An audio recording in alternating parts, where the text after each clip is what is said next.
अगला प्रश्न है अपना, प्रथम कोटि अभिक्रिया के 90% पूर्ण होने में लगभग समय लगेगा।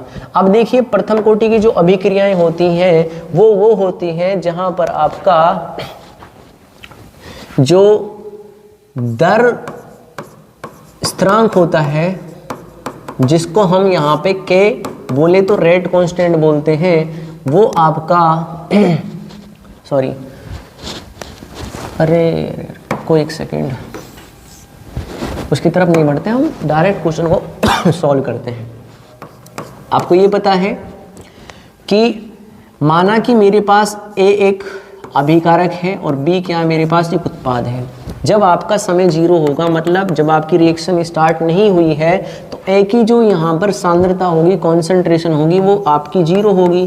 तो इसको बोलते हैं अपन कि concentration of A at time 0। मतलब यहाँ पर उत्पाद अभी कुछ बना नहीं है, क्योंकि रिएक्शन ही स्टार्ट नहीं हुई है, रासायनिक अभिक्रिया ही स्टार्ट नहीं हुई, तो वहाँ पर वो 0 ही होगा।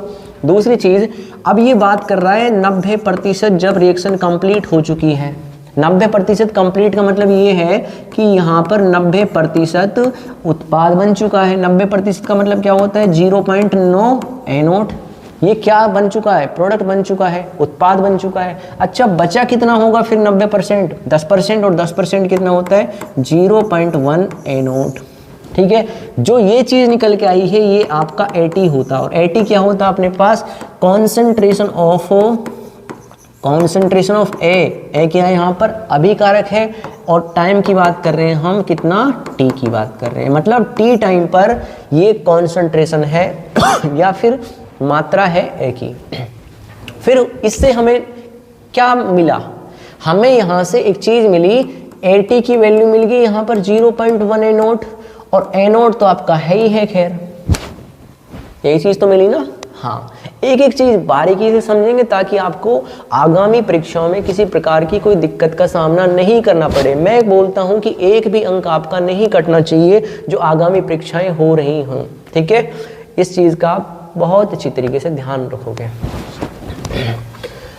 आगे बढ़ते हैं भैया।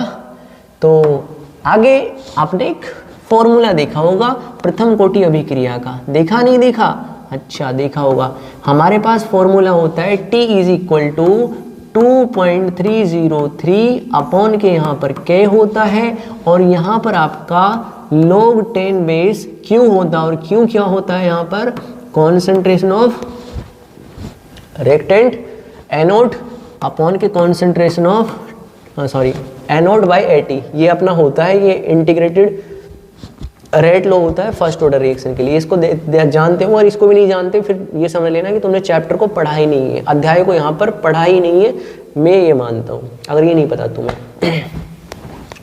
फिर देखो भैया इससे क्या मिलेगा, बात कर रहा है ये 90% जब कंप्लीट हो चुकी है, और रिलेट करवा रहा है उससे, किससे, अर्ध आयु से। और आपको ये पता है कि अर्ध आयु क्या होती है प्रथम कोटि अभिक्रिया के लिए, अर्ध आयु होती है T½ = 0.693 अपॉन के K, यही होती है। तो इस चीज से मैं यहाँ पर K = क्या निकाल सकता हूँ, 0.693 अपॉन के, यहाँ पर T½ निकाल सकता हूँ। तो मैं K की जगह क्या रिप्लेस कर दूंगा, यहाँ पर मैं रिप्लेस कर दूंगा इस 0.693 अपॉन के K को।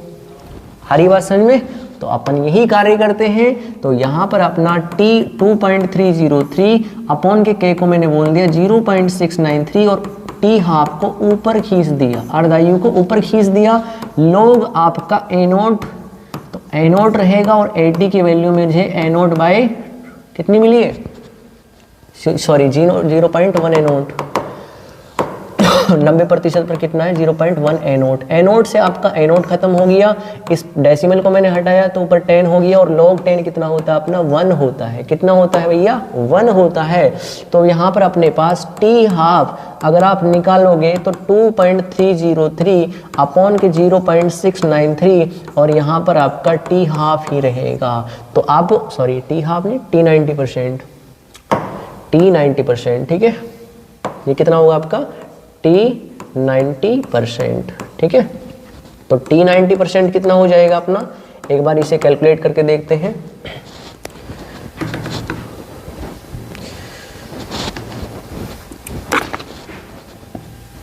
ये आ रहा अपना 3.332 टी हाफ, और जो आपका अप्रोक्सीमेटली 3.3 ही होगा। मतलब एक 90% कंप्लीट होने में जो अर्ध आयु होती है उसका लगभग 3.3 गुना होता है। तो आपका बी राइट आंसर हो जाएगा, सही उत्तर हो जाएगा, सही विकल्प हो जाएगा। आगे बढ़ने का प्रयास